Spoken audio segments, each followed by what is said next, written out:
Mummy जी ले लिया सिर पर पल्लू। छोटी बहू, बेटे को दुकान में चाय पकड़ाकर और सीधी घर आ जाना। मोहल्ले में मेरी देवरानी जेठानी और उनकी बहू के साथ बातचीत करने की कोई जरूरत नहीं है। ठीक है। हाँ, इस सास से अलग होकर चैन पा गई मैं तो। बड़ी बहू सुन जरा। हाँ मम्मी जी।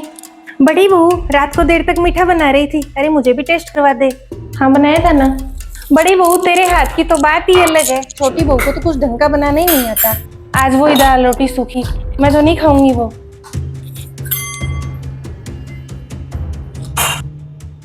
लो। बढ़िया खाऊंगी इतने दिनों बाद में। हाँ ठीक है भाभी जी। अरे 32 दांत दिखाकर मोहल्ले से आई है, सिर पर पल्लू भी नहीं है, शर्म नहीं आई तुझे?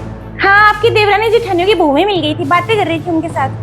अरे क्यों बोली तू मेरी देवरानी जेठानियों से? उल्टा सीधा नहीं सिखा देगी तुझे? ओहो मम्मी जी, वो मुझ घूंघट वाली को क्या सिखाएंगी, इतनी मॉडर्न है, सूट पहनती है। इन सास वो होगी तो सारे दिन कलेश चलती है। ऊपर चैन से तो रहती हूँ, ऊपर रसोई और सेट कर लूँ ना तो फिर नीचे आना ही नहीं पड़ेगा।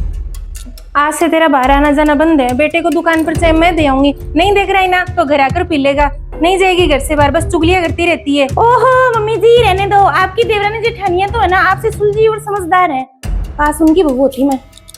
बड़ी बहू, इसे तो बहाना चाहिए बस देवरानी जेठानियों से मेरी चुगली करने का। हंसी ठट्टे बस दांत दिखाती रहती है। मेरी तो छोड़ो, आप ये क्या खा रही हो? हमने तो कोई हलवा ही नहीं बनाया। सब्जी रोटी नहीं खानी है आपको? अभी साड़ियां लेकर आती हूँ मैं, नहीं रखूंगी मैं तो। एक तो सुनो और एक इनको रखो। ये साड़ियां मम्मी जी, दीदी ये रही साड़ियां मम्मी जी। अब है ना मेरे घर में आने की कोई जरूरत नहीं है। जेठानी जी ऊपर वाले फ्लोर पर रख लो इनको। देवरानी जी मत साड़ियां फेंको से, मम्मी जी को हम तो नहीं रखेंगे। क्यों छोटी बहू, बच्चे पलवाने थे तो बड़ा मम्मी जी करती थी और अब साड़ियां फेंक रही है। जेठानी जी, इन पुराने जमाने की मम्मी जी की हमें कोई जरूरत नहीं है, आप रखो इनको। अरे बंटवारा हुआ था ना उस समय, आपने ही कहा था कि मम्मी जी को तो हम रख लेंगे, पापा जी को आप लोग रख लो। अरे सारे निर्णय तुम ही करोगे क्या? माँ बाप लगते हैं, हमसे तो पूछ लो। ठीक है तो फिर ऊपर वाले फ्लोर से पापा जी का सामान ला देती हूँ, मम्मी जी को हम रख लेंगे, पापा जी को रोटियां तुम दे देना। जेठानी जी, पापा जी हमारे किसी काम के नहीं है, अब कोई पेंशन तो उनकी आती है नहीं। अरे तो पापा जी हमारे किस काम आएंगे? रोटियों का बोझ ही है वो, आप रख लो उनको। भाई साहब तो इतना बड़ा ऊपर वाला फ्लोर है, झाड़ू पोछा कर देंगे, दोनों से काम करवा लिया करो।